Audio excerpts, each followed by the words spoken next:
The paralyzed girl suddenly realized the medication she'd been taking for 18 years was actually a muscle relaxant meant for animals. If humans took it long-term, it would cause paralysis in their lower body. While she stood there in shock, her mother had already walked up behind her. Since her mom was the one who'd been giving her this medication, Daisy panicked and had an asthma attack. She tried to call for help but couldn't make a sound. Seeing this, her mother quickly cleared away the crowd around them, then injected Daisy with some unknown liquid. When Daisy woke up from unconsciousness, her mom had brought her back to her room. Lunch was already set out on the table. Even though she didn't know why her mother wanted to hurt her, she knew she had to get out of there fast. But when she got in her wheelchair and tried to open the door, she found her mom had locked it tight. No matter how much she yelled, there was no response from outside. Desperate to escape, Daisy rushed to the window to check the layout. She realized she could use the roof ledge to get to the next room. So she came up with a plan. She grabbed a power cord, an electric soldering iron, took a big mouthful of water, grabbed a blanket,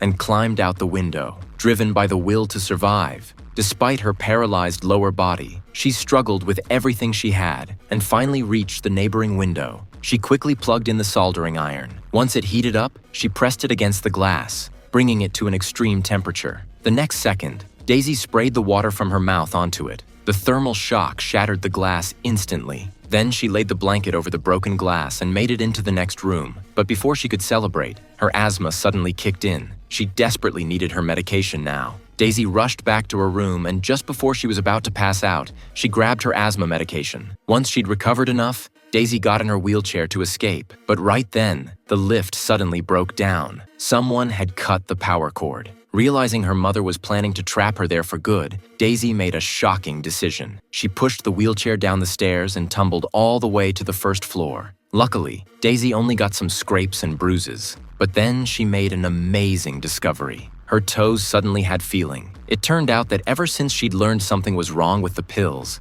she hadn't been taking them. Now that her toes had sensation, Daisy felt a surge of motivation to escape. She climbed into the wheelchair, quickly opened the front door, and rushed out onto the street. When she saw a car approaching, Daisy immediately stopped it. After learning that Daisy needed police help, the kind driver agreed to take her to the station. But just then, her mother came driving back. Seeing her daughter about to be taken away, her mom frantically begged the driver to hand her over. But the driver didn't buy her story. Just as he was about to help Daisy into the car, the woman injected an unknown drug into him. The next second, the driver dropped dead. Daisy was absolutely terrified. Just like that, her mother locked her in the basement. When Daisy woke up, a pile of discarded mail caught her eye. To her complete shock, they were all college acceptance letters. It turned out countless universities had already accepted her, but her mother had hidden them all away. Daisy was furious. But soon she discovered something even more terrifying. She wasn't actually her mother's biological daughter.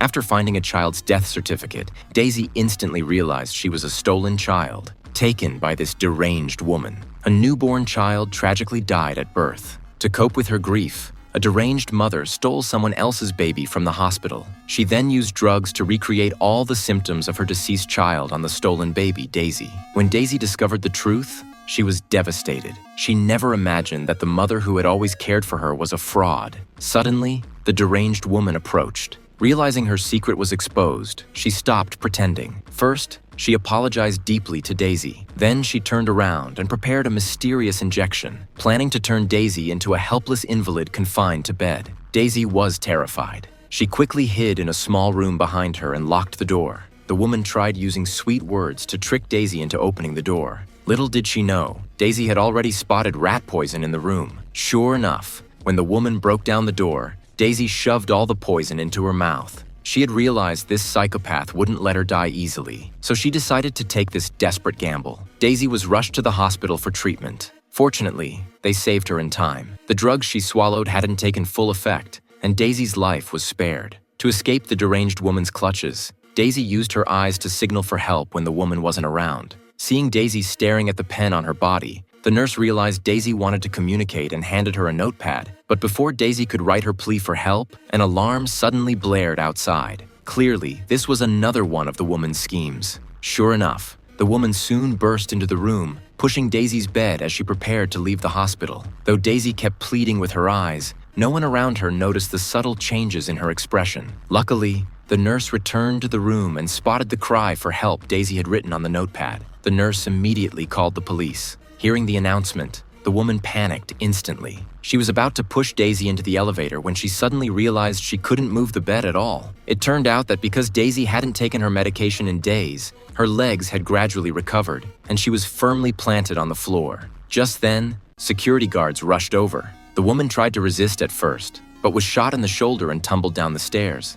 Time flew by, and 10 years passed. Daisy could now walk independently with a cane. She visited the woman in prison every day, but not out of guilt. She came to repay her for all the suffering she had endured.